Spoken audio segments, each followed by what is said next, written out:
گنج بخش فیض عالم مظہر نور خدا ناقصاں را پیر کامل کاملاں را رہنما۔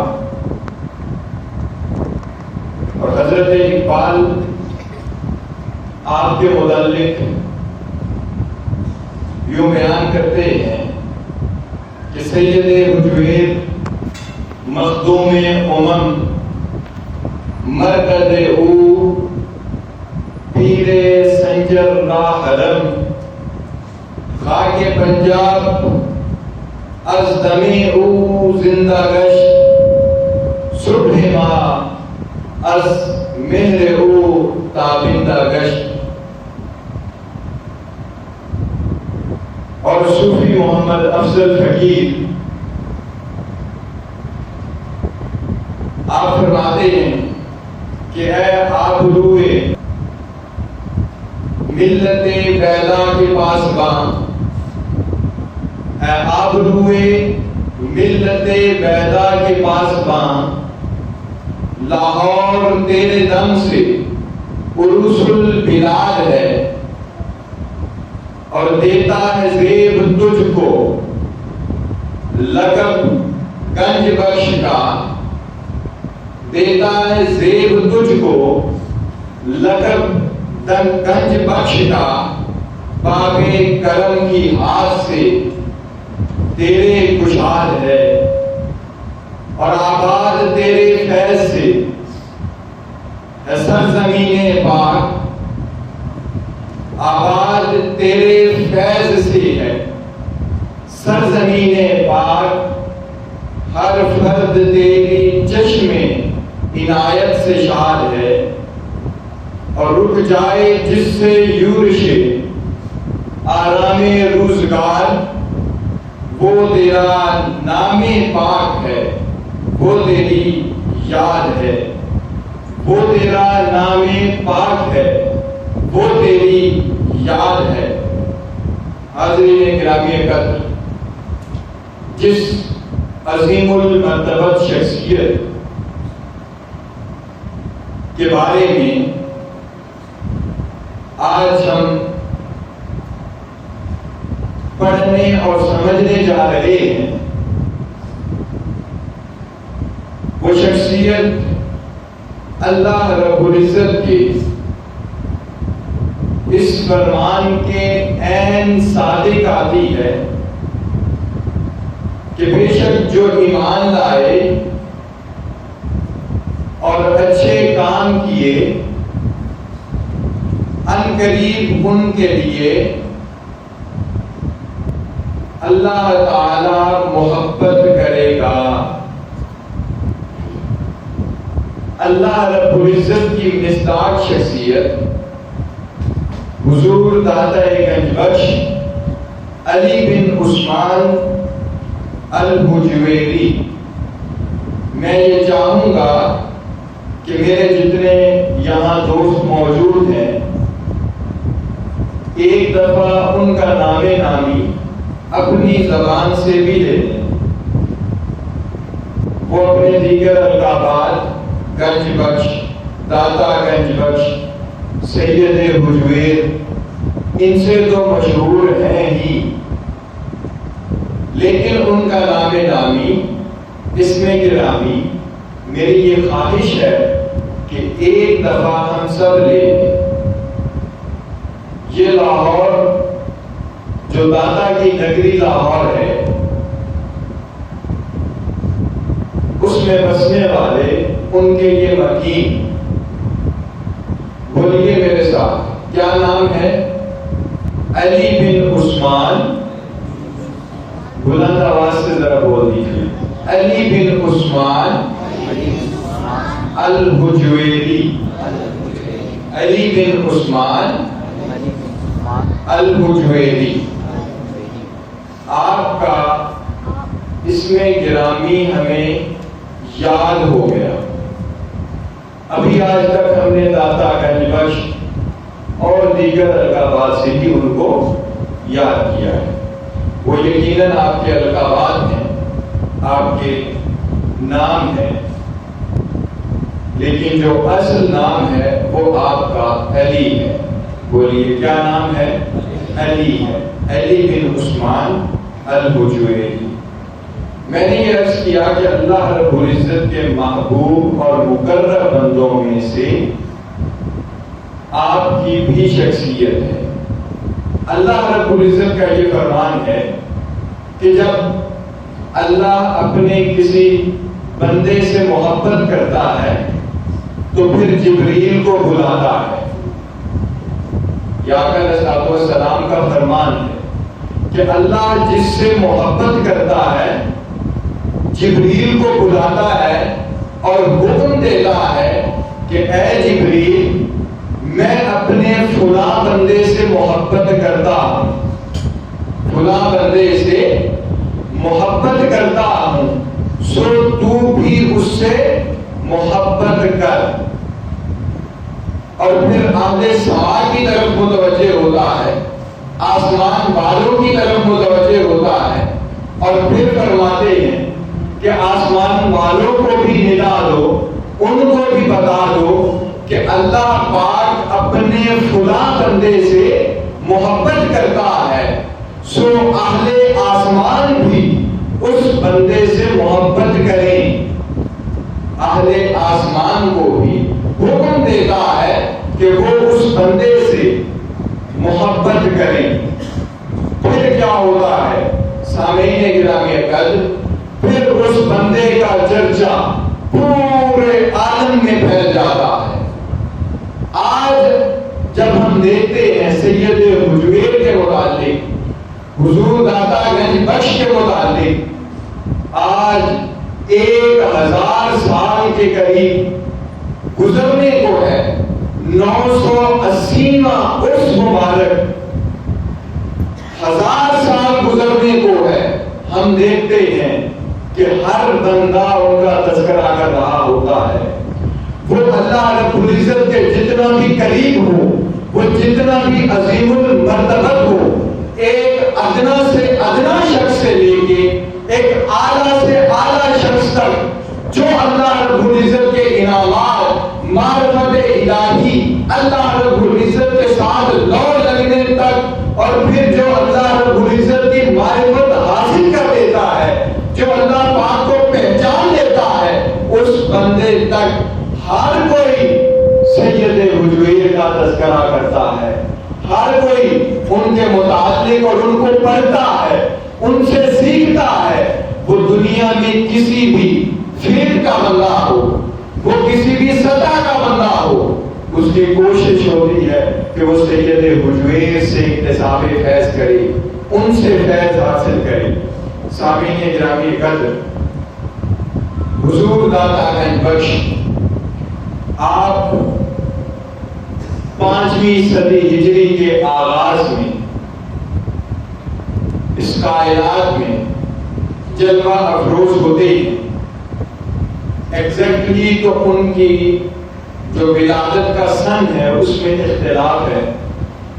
کسی نے 400 ہجری کہا ہے، کسی نے 401 ہجری کہا ہے، لیکن بالاتفاق جو جملہ بولا جاتا ہے وہ یہ ہے کہ 5ویں صدی ہجری کے آغاز میں ان کی ولادت ہوئی.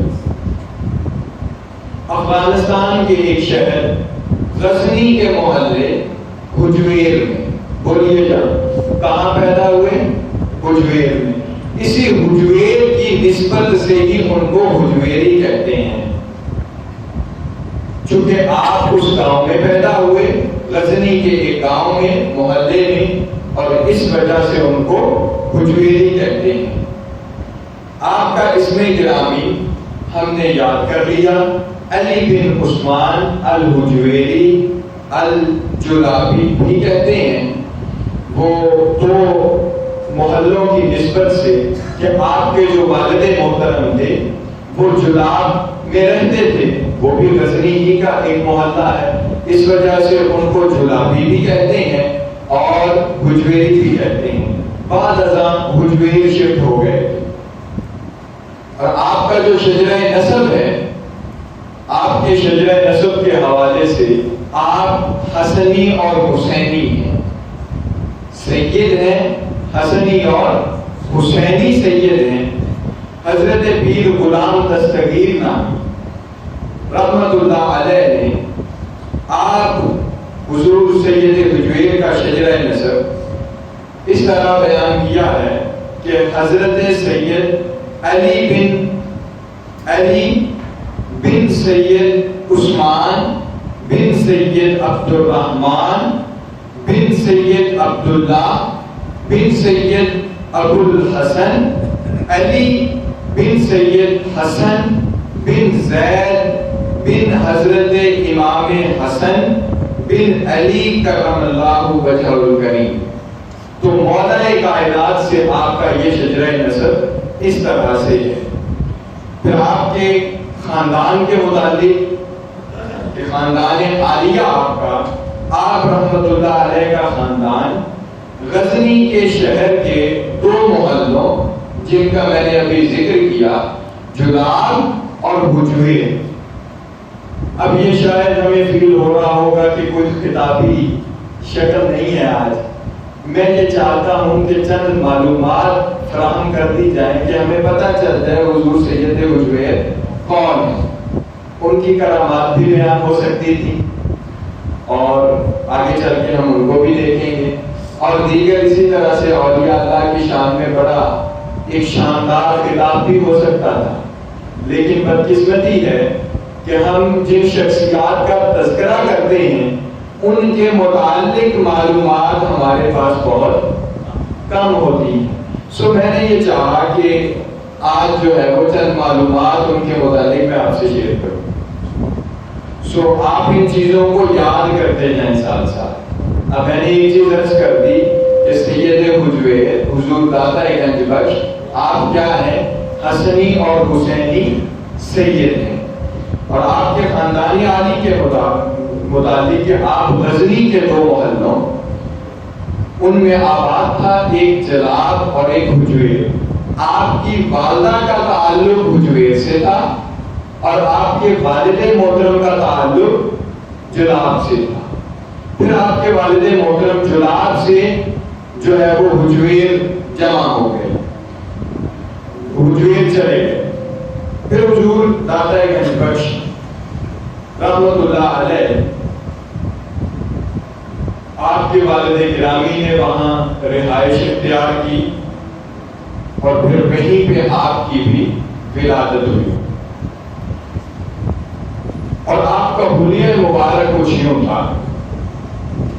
آپ کا قد درمیانہ، جسم مبارک متناسب، خوبصورت اور مضبوط تھا، فراخ سینہ، ہاتھ پاؤں مناسب تھے، چہرہ انور گول تھا، سفید مائل بسرخی، چہرہ مبارک سفید تھا اور مائل بسرخی تھا، چمکدار رنگت تھی، کشادہ جبین تھی، بال سیاہ گھنے تھے، بڑی اور خوبصورت آنکھوں پر خمدار گھنی ابرو، ستواں ناک، درمیانے ہونٹ اور رخسار بھرے ہوئے تھے، چوڑے اور مضبوط شانوں پر اٹھتی ہوئی گردن، ریش مبارک گھنی تھی۔ آپ رحمت اللہ علیہ بڑے جاذب النظر اور پرکشش تھے۔ یہ آپ کا حلیہ مبارک ہے، اس کو سوانح عمری حضرت داتا گنج بخش اس میں بیان کیا گیا ہے اتنے خوبصورت انداز میں۔ پھر آپ کے علم کا جو شوق تھا، علم حاصل کرنے کا، آپ نے بڑی محنت کے ساتھ، بڑی جانفشانی کے ساتھ دین کا علم حاصل کیا۔ 13 سال کی عمر سے آپ مدرسہ میں داخل ہوئے اور علم حاصل کیا۔ حضرت خواجہ مستان شاہ کابلی رحمت اللہ علیہ آپ فرماتے ہیں کہ جن کا دل اللہ تعالیٰ کی طرف متوجہ ہو وہ دنیا کی نعمتوں کی طرف آنکھ اٹھا کر بھی نہیں دیکھتے۔ یہی عالم سید حجویر کا تھا کہ جب آپ مطالعہ میں مشغول ہوتے، علم حاصل کرنے میں مشغول ہوتے، پڑھنے میں مشغول ہوتے، تو آپ دنیا و باقی یہاں سے کٹ جاتے. آپ فقط پڑھنے میں، مطالعے میں اپنا وقت صرف کرتے. اور ایک مرتبہ عجیب واقعہ ہے کہ حضرت سیدنا علی بن عثمان الحجویری جس مدرسے میں پڑھتے تھے، وہاں سے محمود غزنوی ان کا گزر ہوا اور انہی کا قائم کردہ وہ مدرسہ تھا. وہ مدرسے کے اندر گئے اور مدرسے کے جو استاذ تھے وہ بھی اور بقیہ شاگرد بھی ان کی طرف آ گئے، ان کے پاس آ گئے اور وہاں آ کے بیٹھ گئے. اور صرف حضور داتا گنج بخش آپ نہیں آئے، آپ مطالعے میں مشغول تھے، آپ پڑھنے میں مشغول تھے. محمود غزنوی نے جب دیکھا تو اس نے کہا یہ کون شخص ہے؟ بتایا گیا کہ یہ علی بن عثمان ہے، مطالعے میں مشغول ہے. پھر اس نے کہا کہ یہ جو شخص ہے یہ انتہائی قابل تکریم ہے، یہ اللہ کے مقرب بندوں میں سے ہے. اب چونکہ وہاں کے جو استاذ تھے انہوں نے آواز دی سید حجویر کو، بتایا کہ بیٹے دیکھیں کون آیا ہے، کون آیا ہے. اب کیا تھا کہ ایک طرف سلطان محمود غزنوی اور دوسری طرف ایک کم سن طالب علم تھا. عجیب منظر تھا اس وقت. سلطان محمود غزنوی نے اس نو عمر طالب علم پر ایک نظر ڈالی، لیکن تجلیات کی تاب نہ لاتے ہوئے فوراً نظریں جھکا لی. یہ عالم آپ کا تھا اور مدرسہ سے کہا، مدرس سے کہا اللہ تعالیٰ کی قسم یہ بچہ خدا کی طرف راغب ہے، ایسے طالب علم اس مدرسہ کی زینت ہے. یہ بچہ خدا کی طرف راغب ہے اور ایسے طالب علم کیا ہے؟ مدرسہ کی زینت ہے. یہ آپ کا علم میں شوق تھا، علم میں شوق تھا. پھر 300 مشائخ سے آپ نے اکتساب فیض کیا، 300 مشائخ سے آپ نے پڑھا اور دیگر ممالک کے بہت سارے ممالک کے اسفار بھی کیے. اس کا مقصد علماء و مشائخ کی بارگاہ میں حاضر ہو کر اکتساب فیض کرنا اور علمی پیاس بجھانا تھا. اس مقصد کے حصول کے لیے آپ رحمت اللہ علیہ نے سفر خراسان کے 300 مشائخ کی خدمت میں حاضری دی. صرف خراسان کے 300 مشائخ کی خدمت میں حاضری دی اور ان کے علم و حکمت کے پربہار گلستانوں سے گل چینی کر کے اپنا دامن علم و فیض بھرتے رہے. اور آپ کا جو سلسلہ طریقت ہے، آپ کی سلسلہ طریقت وہ حضرت شیخ ابو الفضل محمد حسن خدلی رحمت اللہ علیہ کے دست شفقت پر آپ بیعت کیا ہمیں، جو اپنے زمانے کے جلیل القدر اعلیٰ پائے کے عالم، زہد و تقویٰ، متقی، پرہیزگار اور کشف و کرامات میں اپنی مثال آپ کی. حضور داتا گنج بخش حضرت علی بن عثمان الحجویری 9 واسطوں سے، یہ جو آپ کا واسطہ طریقت کا جو سفر ہے، 9 واسطوں سے سیدنا علی کرم اللہ وجہ الکریم آپ تک جا ملتا ہے. 9 واسطوں سے. اور وہ واسطے کون سے ہیں؟ آپ کے شیخ کامل جن کا نام ابھی ہم نے دیکھا، حضرت ابو الفضل محمد بن حسن خدلی،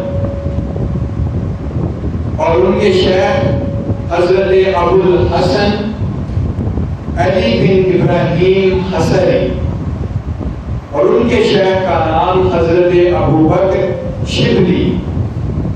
وہ ان کے مرید تھے، اور حضرت جنید بغدادی کے وہ مرید تھے، جنید بغدادی کے وہ مرید تھے، اور حضرت سری سقطی رحمۃ اللہ علیہ کہ ان کی بیعت حضرت معروف کرخی سے تھی، وہ حضرت داؤد طائی علیہ رحمہ کے مرید اور خلیفہ مجاز تھے، اور حضرت داؤد طائی کی بیعت حبیب اجمی رحمۃ اللہ علیہ سے تھی، اور وہ مرید تھے حضرت سیدنا خواجہ حسن بصری رحمۃ اللہ علیہ کہ جنہیں فیضان طریقت سیدنا علی کرم اللہ وجہ الکریم آپ سے ملا، اور جن کی پرورش مولا کائنات کی پرورش آغوش نبوت میں ہوئی، اور فیضان رسالت سے وہ فیضیاب تھے۔ سو یہ آپ کا مقام تھا، اور یہ آپ کا طریقت میں سفر تھا، یہ واسطے تھے جو طریقت میں آپ تک پہنچتے۔ پھر اسی طرح سے آپ جلیل القدر جو آپ کے مرشد تھے، جو آپ کے جن کے ہاتھ پر آپ نے بیعت کی تھی، وہ عظیم المرتبہ شخصیت تھے۔ ایک واقعہ آپ بڑا خوبصورت بیان کرتے ہیں، آپ فرماتے ہیں کہ ایک دفعہ میں ان کو وضو کروا رہا تھا، اپنے جو شیخ تھے ابو الفضل خدلی کو، تو میرے دل میں ایک خیال آیا کہ اللہ تعالیٰ نے بندوں کو آزاد پیدا کیا ہے، بندوں کو آزاد پیدا کیا ہے، تو میں اس بزرگ کی، میں اس ولی کی، میں اس پیر کی خدمت کیوں کر رہا ہوں؟ اسی لمحے آپ کے جو بزرگ استاد تھے، جو آپ کے شیخ تھے، انہوں نے کہا اے علی بن عثمان، آپ کے جو دل میں ابھی خیال آیا ہے وہ میں جانتا ہوں، وہ خیال بھی میں جانتا ہوں۔ سو جب اللہ رب العزت نے کسی کو مقام دینا ہوتا ہے، کسی کو مرتبہ دینا ہوتا ہے، کسی کو صاحب کرامات بنانا ہوتا ہے، تو پھر اس سے یہ خدمات کا کام لیا جاتا ہے، خدمات کا کام لیا جاتا ہے۔ اسی طرح سے ایک اور آپ کے حصول علم میں جو آپ نے توقع کی، اور حصول علم کے لیے اور اکتساب کے لیے اور فیض کے حصول کے لیے جو اسباب کیے، آپ فرماتے ہیں کہ میں ایک روز مجھے ایک مشکل پڑ گئی، اس مشکل کے لیے میں اپنے شیخ کے مزار پر گیا، ایک بزرگ کے مزار پر گیا، اس کی مجاورت اختیار کی، تو میری وہ مشکل حل ہو گئی، میری وہ مشکل حل ہو گئی۔ پھر اسی طرح سے ایک اور مشکل مجھ پر پڑی، پھر میں نے مزار کی مجاورت اختیار کی، لیکن وہ مشکل حل نہ ہوئی۔ پھر سالوں تک میں نے مجاورت اختیار کی، دل میں 3 مرتبہ وضو کرتا، اور کئی 3 مرتبہ غسل کرتا، اور 30 مرتبہ وضو کرتا، پھر عبادت کرتا، ریاضت کرتا، لیکن وہ میری مشکل حل نہ ہوئی۔ دوران سفر کسی علاقے سے گزرا، ایک علاقے سے گزرا، وہاں رات بسر کرنے کے لیے ایک خانقاہ میں گیا، وہاں کے جو لوگ تھے وہ مجھے میری طرح کے نہ تھے، وہ میری طرح کے نہ تھے۔ میرے پاس ایک گدڑی تھی، وہ میں نے پہن رکھی تھی، اور ایک میرے پاس کوزہ تھا، اور ایک میرے پاس عصا تھا، یعنی ایک ڈنڈا تھا اور ایک لوٹا تھا، اور میں خانقاہ میں چلا گیا کہ رات یہاں بسر کرنی ہے۔ وہاں کے لوگ جو ملے تو وہ آپ جیسے نہ تھے، اور وہ بھی مذاق کرنے لگے کہ یہ ہم جیسا نہیں ہے، آپس میں آپسی بات وہ کرنے لگے کہ یہ ہم جیسا نہیں ہے۔ سو آپ نے وہاں قیام کی غرض سے رکے، اور انہوں نے کھانے کے وقت جو کھانا دیا، آپ کو سوکھی روٹی اور وہ بھی روکھی دے دی، آپ کو سوکھی روٹی اور وہ بھی روکھی دے دی، اور خود اوپر چوبارے پر چڑھ گئے، اور وہاں پہ انواع و اقسام کے کھانے کھانے لگے۔ ان کی خوشبو مجھ تک پہنچتی تھی، ان کی مہک مجھ تک پہنچتی تھی، اب سوکھی روٹی میں سے کیا خوشبو آنی. سو جب ان کے کھانوں کی مہک مجھے پہنچتی تھی اور پھر اس کے ساتھ ساتھ وہ طنزیہ جملے اوپر سے بولتے تھے میرے لیے، اوپر سے میرے لیے طنزیہ جملے بولتے تھے. پھر جب وہ کھانا کھا چکے اور اسی دوران آپ فرماتے ہیں کہ اگر مجھے اس چیز کا حیا نہ ہوتا کہ میں نے جو لباس پہن رکھا ہے وہ اللہ کے مقرب بندوں کا لباس ہے، اس لباس کی نسبت سے میں ان کو چھوڑ رہا ہوں، وگرنہ جو یہ میرے ساتھ کر رہے ہیں میں ان سے کہیں زیادہ ان کے ساتھ کر سکتا ہوں. پھر جب کھانا کھا چکے تو انہوں نے اپنے لیے خربوزے منگوائے. اب وہ خربوزے کھاتے اور وہ چھلکے نیچے ان پر پھینک دیتے، چھلکے ان پر پھینک دیتے. تو آپ فرماتے ہیں کہ میں نے اس پر صبر کیا اور وہاں میری یہ مشکل حل ہو گئی. جو مجھے مشکل پیش تھی وہ مشکل مجھے وہاں حل ہو گئی. اور میں نے یہ جان لیا کہ اللہ کے مقرب بندوں کے ارد گرد بے وقوف لوگ کیوں ہوتے ہیں، بے وقوف لوگ کیوں ہوتے ہیں، تاکہ وہ دنیا و معافی سے اس کو دور رکھیں، تاکہ وہ جو ملامت کا ایک عنصر ہے وہ ان پر غالب رہے اور وہ اپنے آپ کو ملامت کرتے رہے، تاکہ ان کا نفس جو ہے وہ کسی خواہش نہ کر سکے اور نفس ان کا دبتا رہے اور وہ اللہ کی یاد میں مشغول رہے. پھر اسی طرح سے ایک اور واقعہ، بڑا ہی ایمان افروز واقعہ. آپ فرماتے ہیں کہ ایک سفر پر میں مجھ پر دنیا بڑی غالب آ گئی، میں نے دنیا میں ذریعہ معاش کی اور پھر معاش میرا بڑھ گیا، بہتر ہو گیا. اس پر اثر یہ ہوا کہ جس کو کوئی ضرورت پیش آتی وہ میرے پاس آ جاتا، میں اس کی وہ ضرورت پوری کر دیتا. حالت یہ ہو گئی کہ میرے اپنے پاس جو کچھ تھا وہ میں نے لوگوں میں تقسیم کر دیا، دے دیا.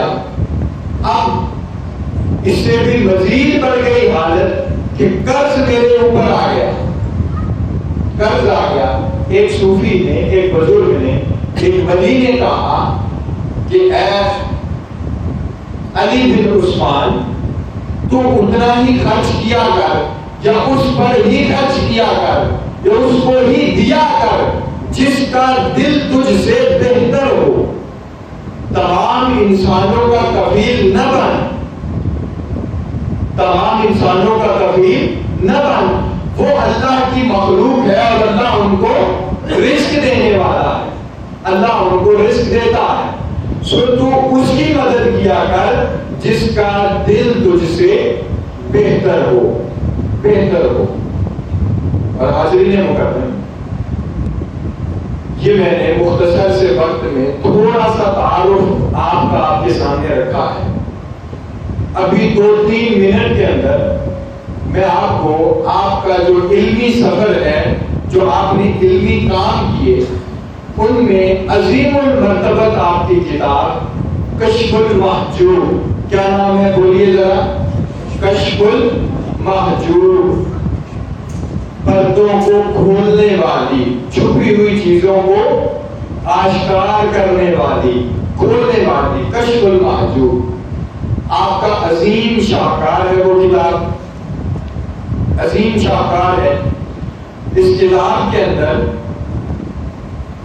آپ نے 11 کشف حجاب کیے ہیں اور 14 ابواب مرتب کیے اور ایسی ترتیب لگائی ہے کہ جس کے بارے میں صوفیاء کا یہ عقیدہ ہے کہ اگر کسی کو پیر نہ مل رہا ہو تو وہ اس کتاب کو پڑھ لے، اس کتاب کو اپنا پیر مان لے. یہ مکمل رہنمائی فراہم کرتی ہے، مکمل رہنمائی فراہم کرتی ہے کشف المحجوب. اور یہ بالخصوص برصغیر کے اندر فارسی نثر کی پہلی کتاب ہے، فارسی نثر کی پہلی کتاب ہے، مذہبی کتاب ہے. اور پھر اسی طرح سے یہی بنیاد بنی تصوف کے فروغ کا۔ بیسیکلی جو حضور داتا گنج بخش کی شخصیت ہے وہ تصوف کے اصول مرتب کرنے والی شخصیت ہے۔ اصول مرتب آپ نے کیے ہیں، سو آپ کی یہ تصنیف بنیاد بنی، بیس بنی تصوف کی تعلیمات کو فروغ دینے کے لیے اور آگے پہنچانے کے لیے۔ اور پھر اس کتاب کا اسلوب بڑا ہی شاندار ہے۔ آپ سب سے پہلے جب بھی کوئی موضوع بیان کرتے ہیں تو اس میں قرآن مجید کی آیات سے استدلال کرتے ہیں، پھر اس کے بعد احادیث مبارکہ سے استدلال کرتے ہیں، پھر اس کے بعد ائمہ کے آثار، اقوال اور پھر دیگر واقعات لے آتے ہیں صوفیات۔